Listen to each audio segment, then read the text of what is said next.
नमस्कार मित्रांनो, आज एक महत्त्वाची गोष्ट आणि बैलगाडीसाठी एक महत्त्वाचा निर्णय घेण्यासाठी बैलगाडी क्षेत्रातील ज्येष्ठ पदाधिकारी आपल्याबरोबर आहेत. अखिल भारतीय बैलगाडी संघटनेचे अध्यक्ष, उपाध्यक्ष आणि कार्याध्यक्ष 3 मंडळ आहेत. तर काय निर्णय घेणार आहेत ही बघू. आपल्याबरोबर आहेत नितीन आबा शेवाळे, अध्यक्ष आहेत. आबा, काय निर्णय घ्यायचं ठरवले? आज तुम्हाला आवर्जून या ठिकाणी आम्ही आमंत्रित केलं. त्याचं कारण असं की साधारण एक 24 किंवा 26 मेला एक बैठक झाली होती सासवड इथे. त्या बैठकीमध्ये नाशिकच्या मैदानामध्ये जो दंगा झाला होता, तर त्याचा म्हणजे ज्या लोकांनी दंगा केला त्यांच्यावरती काहीतरी कारवाई झाली करायला पाहिजे अशा स्वरूपाचा सूर बैलगाडी मालकांमध्ये होता. आणि बैलगाडी मालकांनी तालुका कमिटीपर्यंत पोहोचून तालुका कमिटीचे अध्यक्ष, तालुका कमिटीचे सदस्य, जिल्हा कमिटीवरती काम करणारे लोक, एवढ्या सगळ्यांची आमची बैठक झाली होती. त्या बैठकीमध्ये तालुका कमिटीचे जे अध्यक्ष आणि सदस्य जे होते त्यांच्याकडनं एक अशी मागणी आली की बाबा बैलगाडी मालक म्हणतात की आपण आपला हा 3 फेऱ्याचा खेळ जो आहे हा पश्चिम महाराष्ट्राचा मूळ खेळ आहे. तर हा आपण आपला खेळू आणि आपल्यामध्ये काय बाहेरचे इतर खेळ खेळणारे लोकांचे काय असतील किंवा विभाग असेल त्यांचा समावेश बंद करू. तर बराचसा त्याच्यातनं चर्चा वगैरे होऊन त्यावेळेस असा निर्णय घेण्यात आला होता की पश्चिम महाराष्ट्र म्हणजेच नाशिक असेल, छत्रपती संभाजीनगर असेल, जालना असेल, अहिल्यानगर असेल, बीड, धाराशिव व विदर्भातले अनेक नागपूर वगैरे त्या भागातले जे बैल आपल्या भागात पळायला यायचे पश्चिम महाराष्ट्रामध्ये या 3 फेऱ्याच्या खेळामध्ये, तिकडं नाशिकला वाद झाल्यामुळं थोडासा इकडल्या बैलगाड्याची मालक जे आहेत त्यांच्या डोक्यात जरा थोडासा राग होता. एकंदरीत चर्चा केल्यानंतर आमच्या ते लक्षात आलं. परंतु हे असं आपण कुणाला कुठेही सहभाग घेण्यापासून रोखू शकत नाही.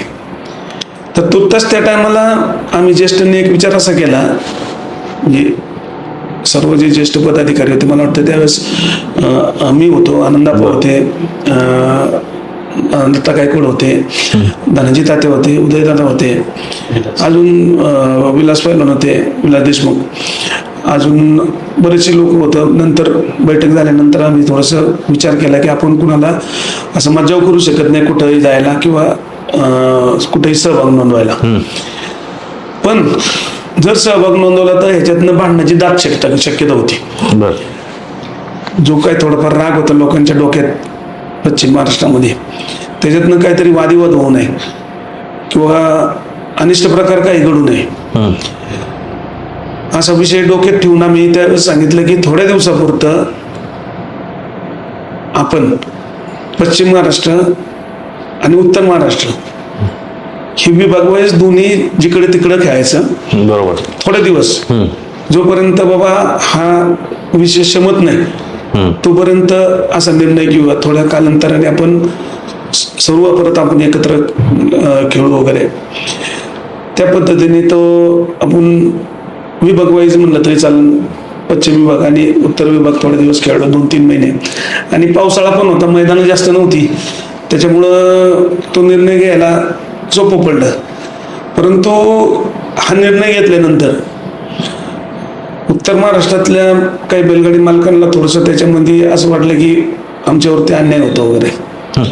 संघटनेने मला तो विषय क्लिअर करायचा की संघटनेने कुठल्याही प्रकारचा अन्याय केलेला नाही कुणावरती. एक माणुसकी म्हणून याच्यातनं काहीतरी वितुष्ट घडवू नये म्हणून हा निर्णय घेण्यात आला होता. मी कायम वैयक्तिक ज्यावेळेस त्या भागातल्या लोकांबरोबर बोललो असं त्यांची तक्रार होती की आम्हाला का बाबा थांबवले वगैरे असं, तर त्या लोकांना सुद्धा समजून सांगितलं की थोडे दिवस थांबा, आपण हे परत एकत्र करू, एकत्र पळू.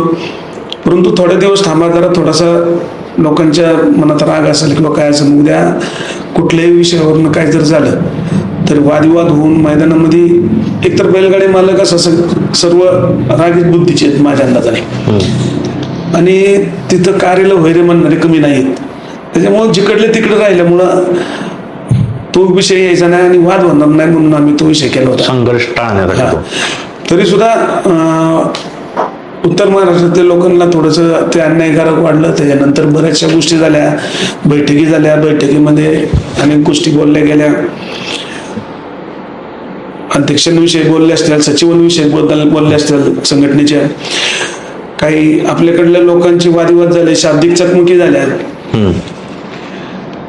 तर हे सगळं होत असताना तो वाद कुठेतरी शमलाय आता. आणि हे सगळं होत असताना उत्तर महाराष्ट्रातल्या लोकांना थोडंसं अन्यायकारक वाटल्यामुळं त्यांनी त्यांच्या लोकप्रतिनिधींकडे जाऊन वगैरे तक्रारी केल्या की बाबा आम्हाला उत्तर महाराष्ट्रामधून पश्चिम महाराष्ट्रामध्ये जायला थोडासा मज्जाव होतोय, विभाग वाईज खेळले जात आहे, तर आमची काय चुकी नाही. समजा नाशिकला जे कोणी वाद घातले असतील त्यांच्यावरती कारवाई होणं अपेक्षित होतं, परंतु सरसकट उत्तर महाराष्ट्रातले सरसकट सर्व बैलगाडी मालकांना ह्याच्यातनं बाजूला ठेवलं गेलं, हे काय बरोबर नाही आणि अन्यायकारक आहे असं तक्रारी लोकप्रतिनिधींकडे गेल्या. आता मुळात ही बंदी घातली गेली अशी की उत्तर महाराष्ट्रातली लोक हा खेळ परंपरागत पश्चिम महाराष्ट्रातला असल्यामुळं इकडे येऊन खेळत असताना संघटनेची जी नियमावली ती नियमावलीप्रमाणे ते खेळत होते. संघटनेने त्यांना सहकार्य केलं, इकडच्या लोकांनी त्यांना सहकार्य केलं. अगदी घरी स्वतःच्या घरी बैल बांधून घेऊन बैलांच्या वैरण काढी, लोकांच्या खाणं पाणी सर्व व्यवस्था करून सर्वांनी लोकांनी सहकार्य केलेलं असताना मग तिथं पश्चिम महाराष्ट्रातील लोकांचा विषय असा होता की आपण तेवढं सहकार्य करत असताना तिकडे ज्यावेळेस खेळायला जातो त्यावेळेस आरेरावी होती. तर सर्वांनी तिथे एकत्र येऊन जे कोण आरेरावी करत होते त्यांना जाब विचारायला पाहिजे होतं. कमीत कमी नाही जाब विचारला तिथं जागेवरती तर पुढे जाऊन निषेध तरी नोंदवायला पाहिजे होता. तर सर्व गप बसले आणि परत तिथं संघटनेचा मी स्वतः अध्यक्ष म्हणून मी तिथं हजर होतो. मी वाद मिटवायचा प्रयत्न करत असताना माझ्याबरोबर आरेरावीपणा झाला असेल किंवा सचिवांबरोबर आरेरावीपणा झाला असेल, विलास देशमुखांना आम्ही दोघं जण होतो तिथं. तर ह्या गोष्टीला थोडंसं कुणी निषेध सुद्धा नोंदवता पाठीशी घातल्यासारखं केलं आणि त्याच्यातनं हे रागाचं स्वरूप उठून थोडंसं मग आम्हीच निर्णय घेतला की बाबा नको, आपण एक समजूतदार आहे, आपण कुणालाही माफ करायची आमची तयारी असते, परंतु पोरसोर असतात मैदानामध्ये, याच्यातनं काहीतरी वादविवाद होणार नाही म्हणून थोडंसं थांबवलं होतं. परंतु आता त्या भागामध्ये जे लोकप्रतिनिधी असतात लोक, त्या लोकांचा सुद्धा बंदीच्या काळामध्ये आमचा त्यांचा संबंध आलेला आहे. की उदाहरणार्थ त्यावेळेस ज्यावेळेस फायनल स्टेजला आपली केस होती त्यावेळेस आघाडी सरकार होतं. आघाडी सरकारमध्ये मान्य सुनीलजी केदार हे पशुसंवर्धन मंत्री असताना त्यांचं फार आपल्याला सहकार्य झालं. नंतर रोहितदादा पवार असतील किंवा मग त्यानंतर पंकजाताई मुंडेंचा पण मला फोन आला होता. त्यांचे नंतर हे आपले नाशिकचे पालकमंत्री गिरीश महाजन त्यांच्याकडनं संग्राम जगताप असतील, सर्वपक्षीय कॉल येत होते. तर ह्या सर्व लोकांचं एकच म्हणणं होतं की आता जर तुम्ही असं कसं काय करू शकता की बाबा विभाग वाईज तुम्ही असं काही ठेवू नका, सर्वांनी एकत्र घेऊन द्या, खेळ मोठा झालेला आहे आणि खेळ मोठा होत आहे. तर अशा स्वरूपाचं त्यांचं ते हे असताना मी त्यांना सांगितलं की थोडे दिवस आपण ह्या लोकांना बाजूला ठेवलेलं आहे, भांडणाचा काहीतरी उद्रेक नको व्हायला कुठेतरी म्हणून या लोकांना बाजूला ठेवलेलं आहे. दरम्यानच्या काळात आपण खरेदी बंद ठेवले होते की जेणेकरून काही बैलगाडी मालक पंचमूर्तकारी असतात की तिकडनं खोटी खरेदी दाखवून आणून पळवणे वगैरे असे प्रकार होतात. म्हणून तुर्तास बाबा कुणी खरेदी करू नये किंवा करार करू नये आणि ते कराराचे बैल इकडे पळवले जाऊ नये अशा स्वरूपाचा पण त्यावेळेस निर्णय घेतला होता. तर ह्या सगळ्या घडामोडी घडत असताना शेवटी आता 2-2.5 महिने झाले त्या गोष्टीला आणि हा राग सुद्धा थोडासा शमल्यासारखा झालेला आहे. तर संघटनेनेच हा निर्णय घेतला होता की उत्तर महाराष्ट्र आणि पश्चिम महाराष्ट्र हा विभाग वेगळा करून खेळायचा. परंतु आता एक संघटना म्हणून आम्ही आता या निर्णयावरती पोहोचलेलो आहे. सगळ्यांच्या आग्रह असतो, लोकप्रतिनिधींच्या आग्रह असतो किंवा अजून बरेचशा लोकांची ज्येष्ठ मंडळी असतील ह्या क्षेत्रातली, बैलगाडी क्षेत्रातले, की बाबा असं नका करू. आमचे उत्तर पुण्यातले काही 4 बैलातले जे बैलगाडी मालक आहेत त्यांच्याकडनं सुद्धा आम्हाला प्रस्ताव यायला लागले की हे थांबलं पाहिजे, आपण एकत्र खेळलं पाहिजे, खेळ मोठा केला पाहिजे. या दृष्टिकोनातून सर्वकडनंच आम्हाला विनंती करण्यात येत होती. तर त्या पद्धतीने आता हा निर्णय जाहीर करताना सुद्धा मी अध्यक्ष असेल, अप्पा उपाध्यक्ष असतील, कार्याध्यक्ष दत्ताजी गायकवाड असतील, आम्ही सर्व होतो. तर मी आज रोजी आता असं जाहीर करतो की उत्तर विभाग महाराष्ट्रातले जे बैलगाडी मालक आपण जे विभाग वाईज खेळायसाठी 2 विभागामध्ये केले होते, तर त्याचा काय आता मज्जा कुठं राहणार नाही किंवा त्यांना इकडे पळवायची परवानगी राहील. त्याचबरोबर जे व्यवहार आपण थांबवले होते की तिकडनं व्यवहार इकडं करार व्यवहार जे थांबवले होते, तर ह्या निर्णयातनं त्याला सुद्धा एक परवानगी देण्यात येत आहे आणि कुणीही कुठेही खेळलं तरी चालेल. परंतु माझी एक अपेक्षा आहे बैलगाडी मालकांकडनं, भले पश्चिम महाराष्ट्रातनं उत्तर महाराष्ट्रात खेळायला जाऊ किंवा उत्तर महाराष्ट्रातनं पश्चिम महाराष्ट्रात खेळायला जाऊ, प्रत्येक खेळाचा एक नियम असतो, नियमावली असते.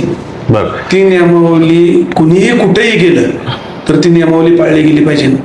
खास करून उत्तर महाराष्ट्रामध्ये आता 3 फेऱ्याचा जो खेळ आहे तो लोकप्रिय होत चाललेला आहे. त्यांनी त्या खेळाची जी नियमावली आहे ती अवगत करून घेतली पाहिजे आणि त्या खेळाला आणि त्या नियमाला अधीन राहूनच तिकडे त्यांनी मैदानं घेतली पाहिजे. हा जो निर्णय आपण स्थगित करतोय म्हणजे नाही का, पहिल्यांदा मर्यादित खेळणं उत्तर महाराष्ट्र असेल पश्चिम महाराष्ट्र, हा निर्णय पूर्ण आपण स्थगित करतो आणि कुठेही कोणी पळू शकतं. तर हा निर्णय उद्यापासून असेल का, कधीचे तारीख कधी असेल? उद्यापासूनच. आज आम्ही सांगितलं आतापासून म्हणलं तरी चालेल. आणि यापूर्वी काही बैलांच्या वादग्रस्त खरेदी होत्या, 160 बैल होती, काहीतरी 6 बैल होती. त्या दिवशीच आम्ही, मला वाटतं तुषारकडे आम्ही त्याचा पण विषय क्लिअर केलेला आहे. त्या निमित्ताने त्यांचं सुद्धा पळण्यास काही परवानगी म्हणजे हरकत नाही कुठं, जे वादग्रस्त व्यवहार होते किंवा काय होते. कारण मुळात उत्तर महाराष्ट्र आणि पश्चिम महाराष्ट्रातला जो विभाग वाईज खेळाचा निर्णय होता तोच संघटना मागे घेत आहे. संघटना म्हणून आम्ही त्यांना थांबवलं होतं, संघटना म्हणून आम्ही त्यांना परवानगी देतो.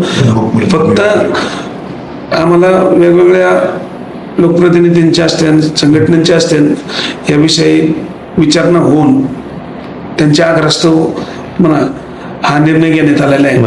आणि त्याही लोकांचं, ज्या लोकांनी आम्हाला आग्रह केला त्या लोकांचंही योगदान मोठं होतं आपल्या बंदीच्या लढ्यामध्ये. त्याच्यामुळे त्यांचं बी म्हणणं ग्राह्य धरणं संघटनेचं काम आहे. खरेदीच्या बाबतीत येतेच, म्हणजे उद्यापासून कोणीही कुठेही खरेदी करू शकतो. हो, खरेदीला परवानगी होतीच, पण फक्त खरेदी केलेली बैल पळवायला मजा होता. आता ती पळणार, हो ती पण पळणार. पण अजून एक बा, म्हणजे तुम्ही एवढ्या वर्ष बैलगाडी क्षेत्रात आहात, तर महत्वाचा विषय सांगा. आता हे सगळं ओपन झालंय, महाराष्ट्रभर कोणीही कुठेही पळू शकतो, तर ह्या खेळात जबाबदारी काय असणार? जे येणार आहेत आता, बंदी तर उठते, जबाबदारी काय असणार आहे? मी आता तुम्हाला अशी तेच बोललो की सर्वांना माझं एकच सांगणार आहे की हा विभाग वाईज जो आपण 2-3 महिने आपण जो विभाग वाईज पळणार आता एकत्र पळणार आहे, तर तिथं ते नियमावलीचं उल्लंघन होऊ नये ह्याची प्रथम दक्षता घ्यायची. दुसरी गोष्ट अशी की पश्चिम महाराष्ट्रातली एक प्रमुख तक्रार अशी होती की पूर्वी जे पहिरे किंवा सावडी होत होत्या बैलांचे, त्याच्यामध्ये बरेचसे फसवाफसवीचे प्रकार होत होते उत्तर महाराष्ट्रातल्या लोकांकडनं. त्यांनी त्यांचा शब्द राखून त्या पद्धतीने वागावं. काही आर्थिक देवाणघेवाण होत होती पहिल्यासाठी, त्या बाबतीत पण तुम्ही नीतिमत्तेने वागलं पाहिजे. कारण हा खेळ नुसतं मग पैसेवाल्यांचा होऊन बसत, तर त्या पद्धतीत तुम्ही त्याच्याकडे व्यवसाय म्हणून बघत असताल, तुम्ही ह्याच्यातनं व्यावहारिक वाद परत होण्याची शक्यता आहे. आणि त्या व्यावहारिक वादाला इथून पुढं संघटना जबाबदार राहणार नाही, संघटना त्याच्यामध्ये मध्यस्थी करणार नाही. इथून माग अक्षरशः लोकांचे व्यवहार मिटून दिलेले आहेत. लोकांचे तिकडच्या उत्तर महाराष्ट्रातल्या लोकांचे काही चुकीचे व्यवहार झाले असतील किंवा काय झालं असेल, त्या व्यवहारात मध्यस्थी करून समजा ते आम्ही मार्गी लावलेले आहेत. बऱ्याचशा गोष्टी आहेत, म्हणजे पोलीस चौकी असतील, अमका असेल तमका असेल, तर ह्या सर्व गोष्टींमध्ये सहकार्य करून संघटनेने हा खेळ वाढवायचा प्रयत्न केलेला आहे. परंतु हा खेळ वाढत असताना थोडंसं जर चुकीचं वागणं काही लोकांकडनं झालं ते चुकीच्या वागणाऱ्या लोकांनी आता एकत्र खेळत असताना त्यांनी त्यांचे पत्ते पाळले पाहिजेत. जसं मी आता सांगितलं की काही सावडीच्या आणि पैऱ्यांच्या वाद असतात, फसवफसवी नाही केली पाहिजे लोकांना. आर्थिक देवाणघेवाणातनं जे काय असेल ते व्यवस्थित वागलं पाहिजे, नीतिमत्तेला धरून वागलं पाहिजे. ह्या सर्व गोष्टी त्यांनी पाळल्या पाहिजेत. बरं. स्थानिक खेळ वाढत असताना जबाबदारी आहे प्रत्येकाची. महाराष्ट्रभर जातोय स्थानिक खेळ, समजा पश्चिम महाराष्ट्रातला, तर जास्तीत जास्त लोकांनी एक चांगल्या पद्धतीचं वातावरण पाहिजे. जसं आपण काय काय मुद्दा सांगितलं की इथले जे प्रमुख काय काय जे पदाधिकारी असतील त्यांचा मान ठेवला पाहिजे. ही सर्व शर्यत महाराष्ट्राची आहे, त्यासाठी शर्यत आता सुरू होईल उद्यापासून, पण पदाधिकाऱ्याचा मान महत्वाचा आहे आणि त्यातूनच बैलगाडी शर्यत मोठी होत असते.